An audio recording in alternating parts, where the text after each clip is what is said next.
You're listening to episode 257 of Outnumbered the podcast with guest Brooke Romney. We are so excited to invite Brooke on the podcast today. She is an author and an influencer, and she talks all about teens, especially teens and technology. So we're going to dive into that today, how to best approach it with our teens, how to make them know that they are still good people, even if they encounter stuff that is not great online, and how to make sure that we have trust within our relationships with our teens.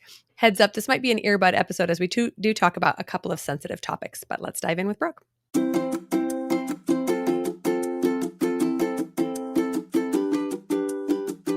Hello and welcome to Outnumbered the podcast. I'm Audrey. And I'm Bonnie. We are experienced moms to a combined total of 19 children. In our weekly episodes, we explore relatable topics using our perspectives of humor and chaos. Tune in for advice and encouragement to gain more joy in your parenting journey.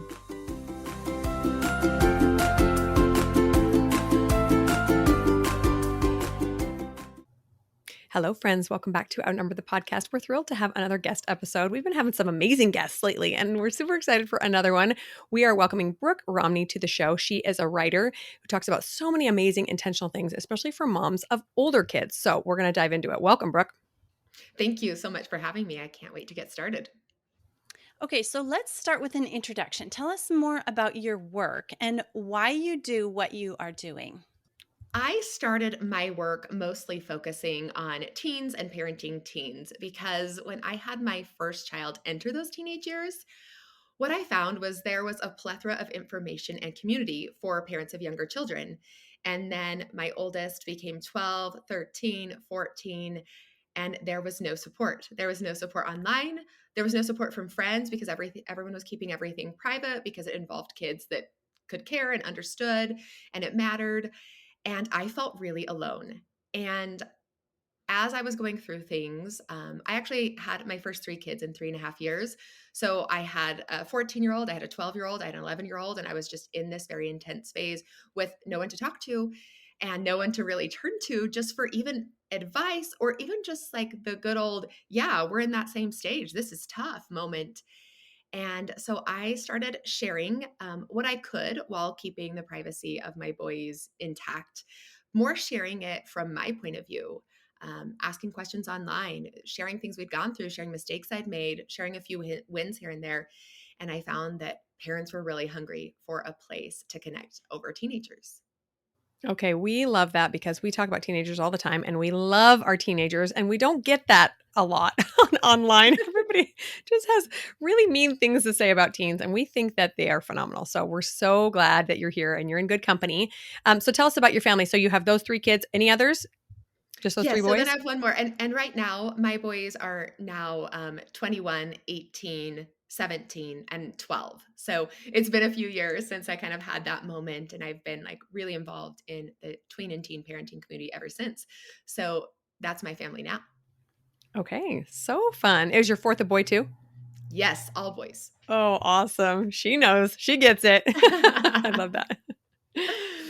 Okay, so one of the things that we love talking about in regards to teens is technology, of course, because as you get into the teen years, that becomes, such a fun, interesting learning curve. So let's talk about tech for just a second today. You've had conversations like this on Instagram before, right? Tell us where you are when it comes to technology in your teens. So I think the best advice that I can give people and that worked best for us, my oldest was a little bit in that wild west of technology. There was no screen time, there were no controls, there were no third-party apps. If you gave your child a phone, you were giving them access to everything that came with a phone. I think a lot of parents in my stage learned a lot of hard lessons about what does and doesn't work and what is too soon. Because of those experiences with my oldest, I've adopted more of a delayed response to a slower response to technology. So not a never response, but a slower technology response. So introducing them first to a dumb phone is what we call them at our house. So it's a smartphone that has no internet, no capabilities for social media, with a lot of parental insight, a lot of, okay, when you're texting, like, let me read over that text. Do you realize that what you just said could be construed as pretty unkind? boy, you're getting 300 group text messages. Is this a time where you might want to mute that? Do you need to read all 300 of those?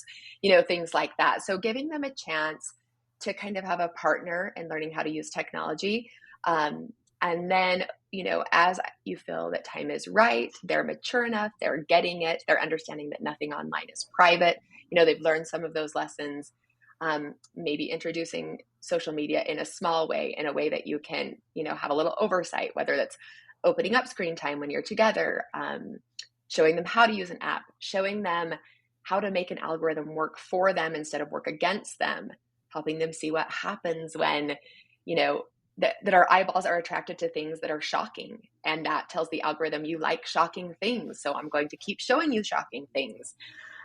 Helping them understand that technology and the internet does not care about them. They do not have their best interest in mind. So we have to really be on both the offense and the defense when it comes to our technology use.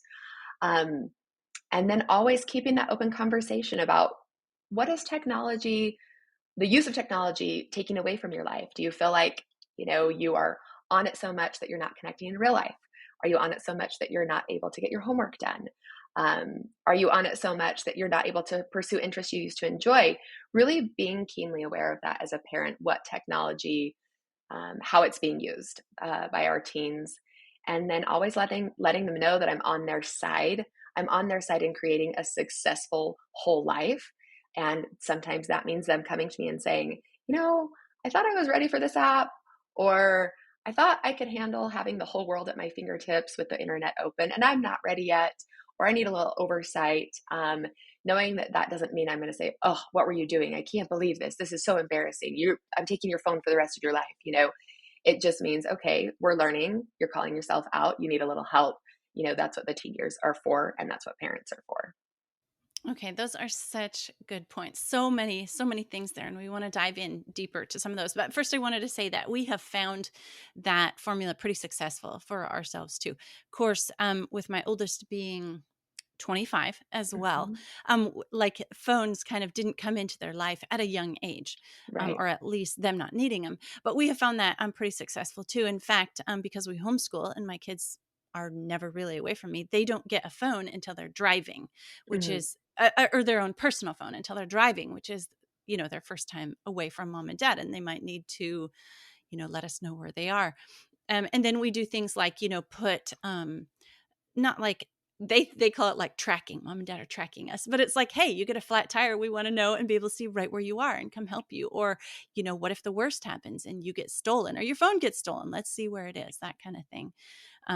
And then so below the age of driving, all our kids just share a common phone, and it's called the kids phone. And it's one of those dumb phones, and mom and dad have access to it at all times. And we have lots of rules regarding phones, but all screens. Like, you have to tell us what you're going to be doing on it and how long you're going to do, and what is your plan for when you're done.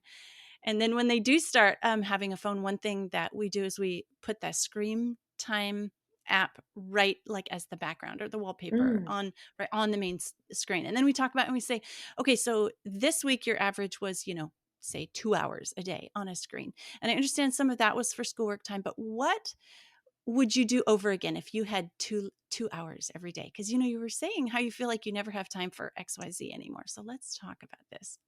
I So those are, love that. I love the idea yeah. of putting that screen time app on the home screen. I think we can all live in ignorant bliss, That would be including so me. condemning to me. My kids would just be on my case mercilessly. I'm like, look, I'm paying bills. I'm calling doctors. I'm listening to scripture. You just leave me alone. All right. Well, and Well, I think that's a really valid, conversation for them to have, because as you become an adult, so much of your life it's really great that you can be waiting for your kids at soccer practice and pay your bills and respond to a work email. That's a gift of a smartphone. But I love, having that accountability right there on the home screen for them to say, what could I do with that time? And sometimes their answer might be nothing. I was using that time really well. It was for school. I was communicating with friends.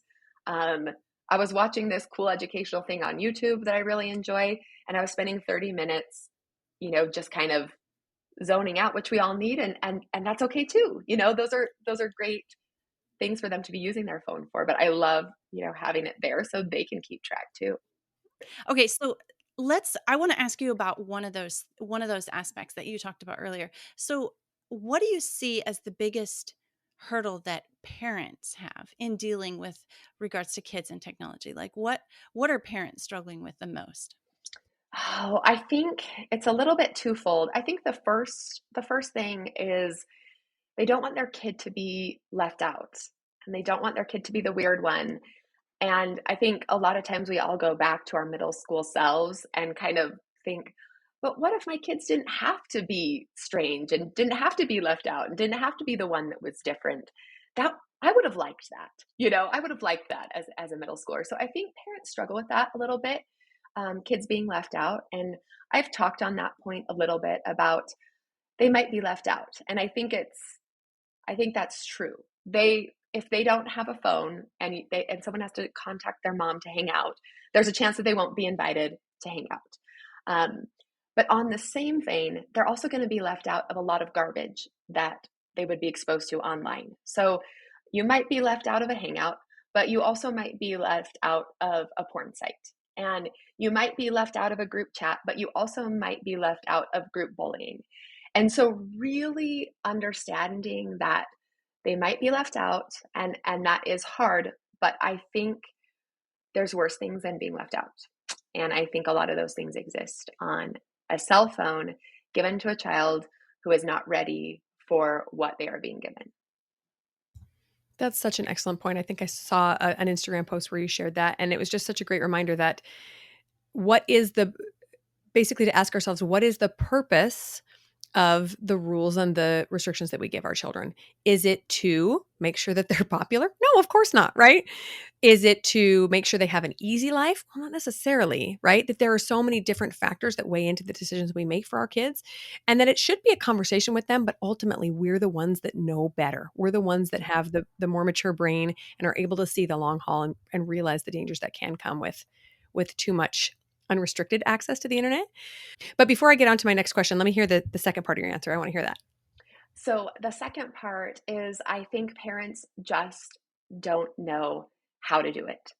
They don't know how to explain it. They don't really want to because some parents are it's just easier. It's easier to have a family who doesn't need so much and you give families phones and no one needs hardly anything at all.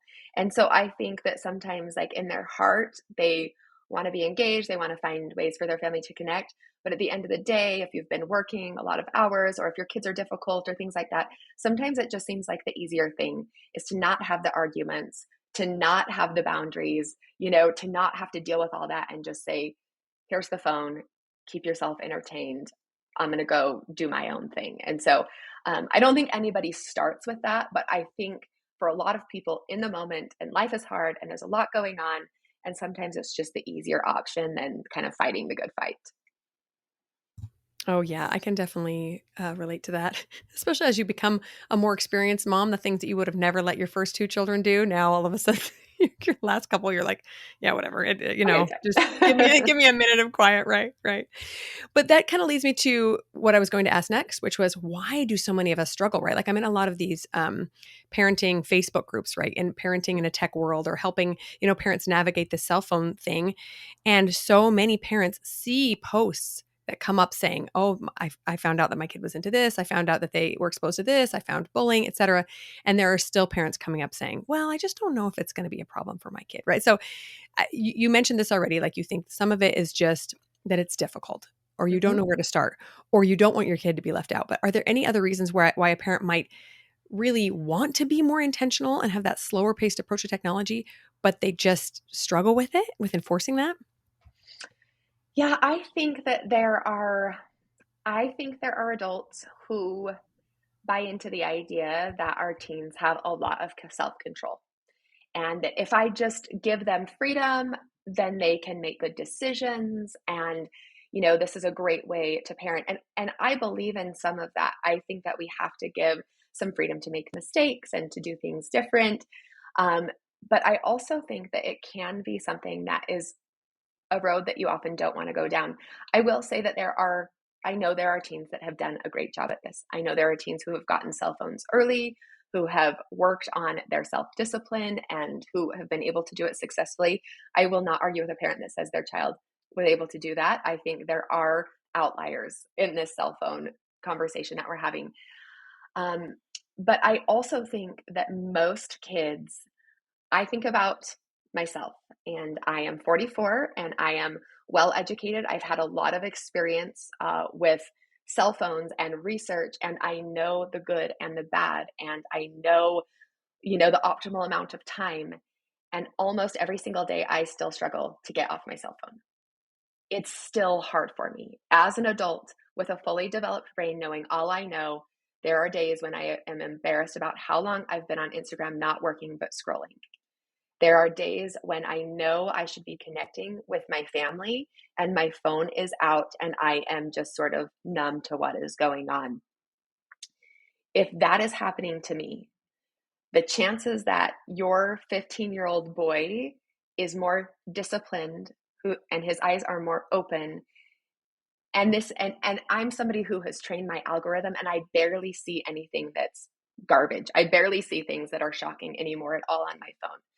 To think that a 15-year-old boy has more self-discipline than I do and has a bigger desire to do right things and good things than I do is not very logical to me. So sometimes I think parents being hopeful, maybe you miss the idea that this isn't about like not trusting your kids. This is about not trusting the internet. And we all understand what that means, even as adults, that we cannot just give ourselves to our technology or we will be completely taken under by it.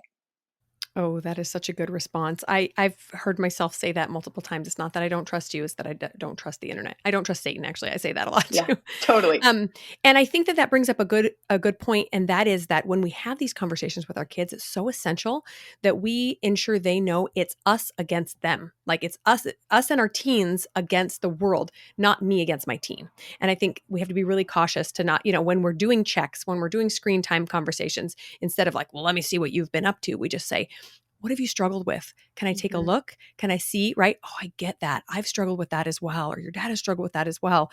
Well, how can we give you tools to help in the future? Right? You see how insidious this is, right? It's so tempting.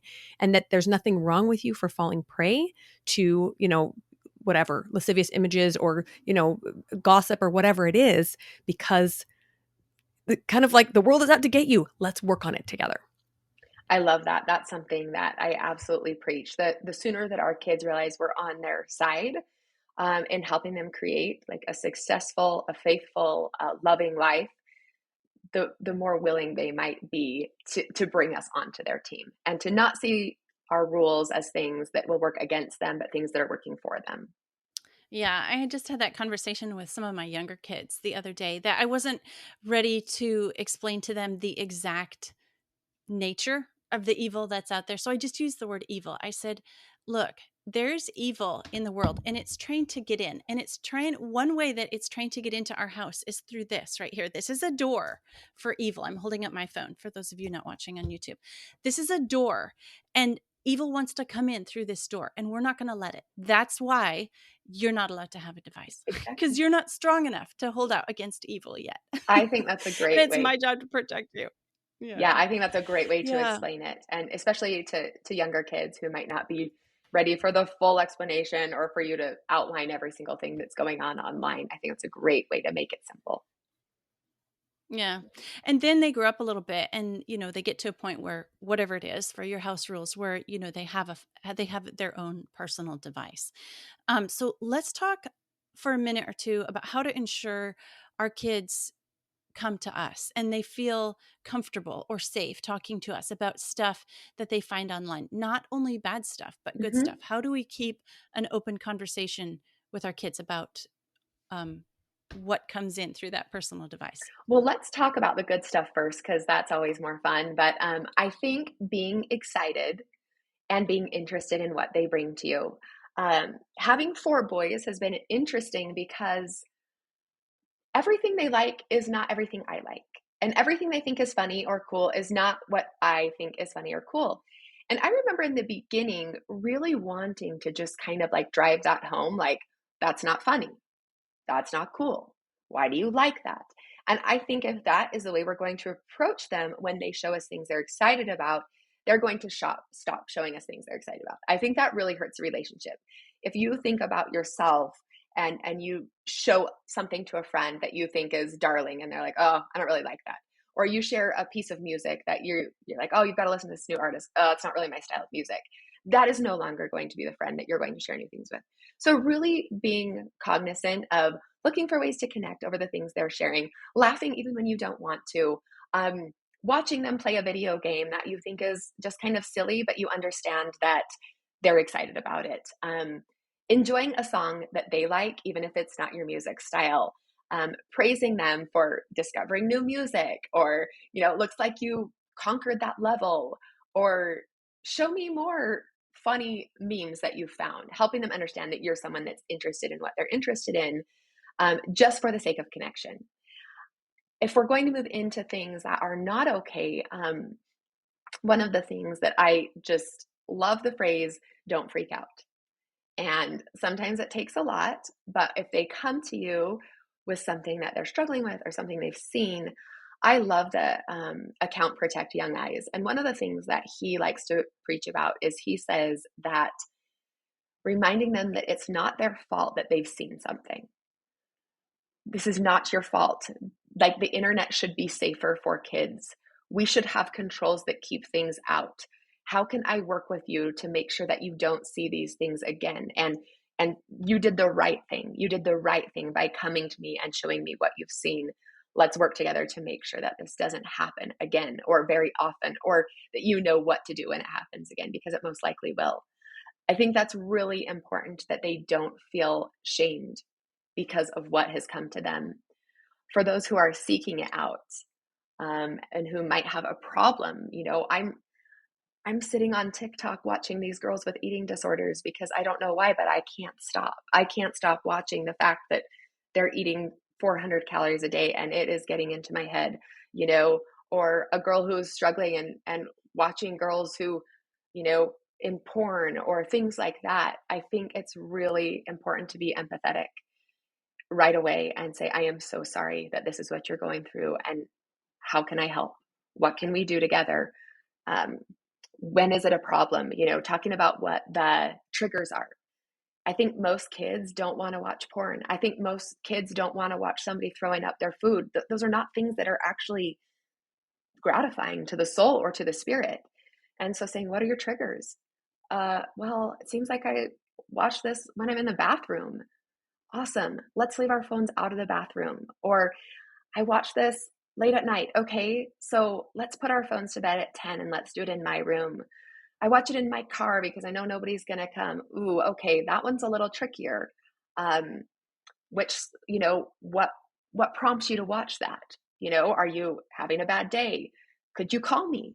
If you're feeling like you're tempted to watch something you don't want to see, why don't you just call me? And I'm just going to talk to you. Let's fix that trigger. I think assuming that most of our kids don't want to be in a place that is so dark is helpful as parents, and then working with them to get out of that place in whatever way we can. Yes, thank you for that. I hadn't really considered how important it was to, number one, validate the good stuff that they're finding online, right? Very often I am tempted to just be like, is that all you're doing all day? Just being on memes on your phone? Have you finished your schoolwork? Have you? But then when it comes to the negative stuff too, one thing that's come up with me a lot is to remind them that the world preys on these triggers that are actually very often God-given, right? Mm-hmm. Like a sexual desire is God-given, and it is perverted in this way by the world. And that is a game changer when they realize there's nothing wrong with me. I've just stumbled across something that is not appropriate for my age and development, and I've had a reaction from it. So that has been really eye-opening for me. And I love what you said too, is that this isn't right that you stumbled across it. I'm so sorry, right? To feel that compassion for them and say, I wish I could protect you better. I wish the internet had better restrictions. I just really, really love that, because what it does is it puts them back into this neutral place of there's nothing wrong with me. I'm not broken. Right. I am a good person, but there's a lot of evil we need to protect ourselves against. Right. And I love that you brought up, that's another thing that I didn't mention, but I absolutely love what you said about what you tell them when, they've stumbled across something like that, is that this is totally normal. if you're a boy and you see a naked girl, that's going to turn you on. Of course that is, because it's a God given sexual desire, but it's just not appropriate right now. And it's not in the right place, and it's not at the right time, and it's not with the right person. Talking to them about, there was a study, I think it was called something like the butterfly effect, but butterflies are absolutely beautiful, right? And as soon as they started creating fake butterflies, the males no longer wanted to mate with the absolutely beautiful, gorgeous butterflies that were natural, because they saw something bigger and brighter and unreal. And that's what they were now attracted to. And so just helping them understand, like, we want you to have these desires for real people at the right time. We want you to understand what's real in this world and not be attracted to, what's fake and video edited and enhanced, and loving who you are and who other people are for who they were created to be, instead of something that's not real. Yeah. Yeah. So, okay. So you talked about not reacting, right? Talked about having these conversations, making sure they understand that there's nothing wrong with them. Is there anything else that we can do to maintain that safe space, like so that we're continually being that safe person they can open up to? Yeah, I think just helping them manage those difficult times, like I said, and then helping them feel connected. I think a lot of people feel vulnerable when they don't have connection. And so doing what we can to help them feel connected to family, to us, to friends, to siblings, to aunts and uncles, having more people in their life that they can turn to and that they can feel good about. I think that sometimes can help them be less interested in, going to those dark places where they're all alone. Yeah, that's a good advice right there. So we know that most of us in the audience listening is right now in the area of time where we've got a teen or younger, even children, that we're trying to protect from the dangers that are on the internet. And then we know that there's going to be some point in time where it's not really our place anymore to like monitor their phones or help them navigate this kind of stuff. Okay, they reach the adult years. So what about that space in between? How do we strike a balance between it's our responsibility to protect them and watch for danger, and really it's on us to help them navigate what they go through, to adulthood where we set them free? Because I have one adult child that just got married, and his wife told me that they show each other their screen time at the end of the week. And I just thought that was so sweet. Like, these newlyweds are comparing screen time, but like they're starting their relationship, like their married life, helping each other navigate this thing that they know, not that either one of them have a problem with it, but they're just so open. So like, that's the kind of area I would like to get, my little children to, that they have a healthy relationship with a device and technology. So what advice can you give to our listeners to get from where it's totally on us to it's totally on them? Wow, I'm just really impressed by your son and his wife. That's amazing to hear. And I think there's really good things happening with this next generation of kids when it comes to openness and being aware, and asking for help and accountability. I'm really encouraged by a lot of things that are happening. I know sometimes it's a lot of doom and gloom, but I think this openness is something that we can really celebrate. I I really think so too. I see tons of good coming in this next generation. I'm really excited to see them Yeah, as I adults. I do, and I think a lot of it does come from some really hard experiences, which is something worth remembering as parents, is that a lot of these hard experiences are what create more open, vulnerable, willing, and hardworking adults.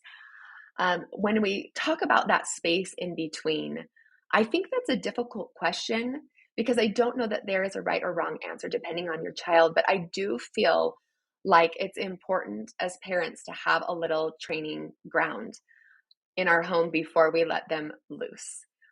Sometimes maybe they would feel like a little bit of a victory if you make it through graduation. Your child never has a smartphone, and I can see some wisdom in that for different families. But I also think that while they're in your home, helping them understand, more than an all or nothing mentality, because they will need to have a cell phone pretty much to function in an adult world.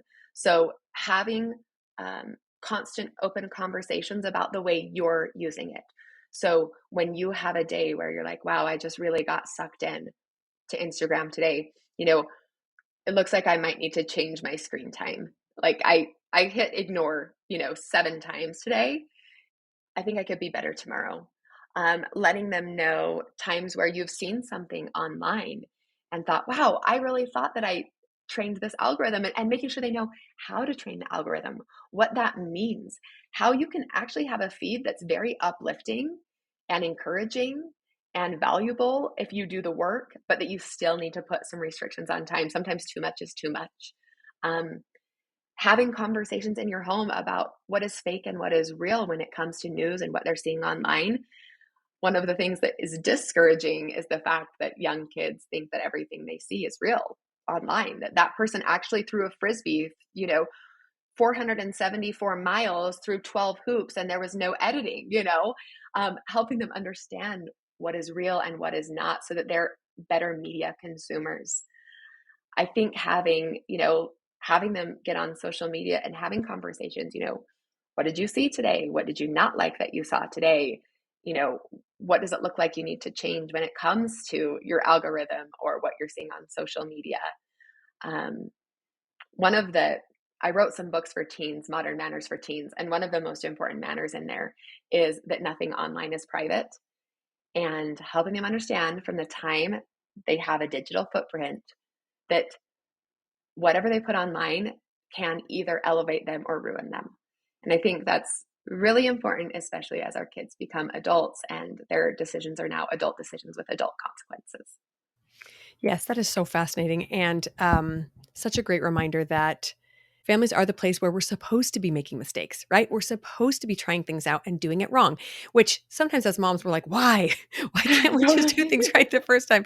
But that is how we develop our patience and our love for these, imperfect humans, as we are imperfect as well. But what a great reminder that the safest place they can make these mistakes is right here, right now, right? The best place is with a loving parent to put their arm around them and say, it's still okay. You're still okay. You're still a good person. We're here together. We're going to work on this together, rather than, in a college dorm room by themselves, never having, encountered this before. And now all of a sudden there's guilt and shame and they don't know how to deal with it.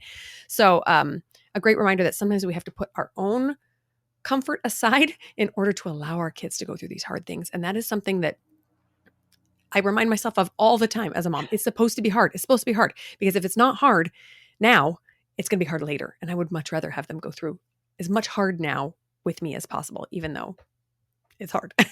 How many times can I say hard? Well, that's so interesting. And I just remember an experience that a mom told me. She said she didn't want one of her children to have a boyfriend in high school. And it was really hard for her. And then there was this breakup and it was very difficult. And she was like, oh, I just wish my daughter didn't have a boyfriend in high school. And then her second daughter came and she didn't have a boyfriend in high school. And she was away at college, far away.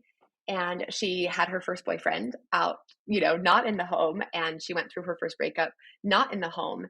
And the mom said for the first time, she realized that it was kind of a gift to be able to walk that first daughter through a boyfriend, through a breakup, and through those hard times while she was in her home.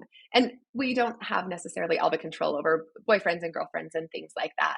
But it did remind me of what you said when it comes to, making mistakes. And it's a learning lab. The home is a learning lab. We're trying to figure things out. What would we do with a breakup? What would we do if we made a mistake online? What would we do if someone screenshot and sent something we sent to them in private to extra people? How can we find solutions and how can we be okay even when hard things happen? Okay, Brooke, thank you so much. We really, really value you taking the time to share this information with our audience today. I know that they're really going to want to learn more about you and about this topic, because it's something I think all of us parents are struggling with. So can you tell our audience where they can I would find love you to. online? I am really active on Instagram at Brooke Romney Writes. There is an incredible community of really supportive parents who are really encouraging each other to, find solutions and feel less alone. And I think parents would really love joining with us there. Yes. And then tell us about your book. You said you just wrote a book called Modern Manners for Teens. Tell us just a little bit about that. So I actually have 2 volumes. It's called 52 Modern Manners for Teens, and I just came out with one for kids. And these are really simple manners that give your family conversation starters. So It actually sits up on a table. It's like a flip book. So it has a manner, so you can have common language. It tells you a little bit about why that manner is important, and then how to live that manner on the back. And they've been really instrumental for families who want to have, some value-based conversation. I think well-mannered kids, these are more like social and emotional manners, but I think kids who kind of understand that are successful, kind, aware, and I think that's what we want for all of our kids. Yes, absolutely. Thanks so much. We're going to include a link to that and a link to Brooke's Instagram in the show notes. But Brooke, thank you so much for taking time to be with us today and sharing your insights. We just love our teens and are so excited for the good and the bad that they get to go through because it's all part of life. So thanks so much for joining us. Thank you so much, you guys. Thanks for listening, friends. Click the link in the show notes to subscribe to our email and never miss another episode. Show us some love by leaving a review on iTunes or sharing the podcast with a friend. Thanks for all your support. We'll talk to you next week.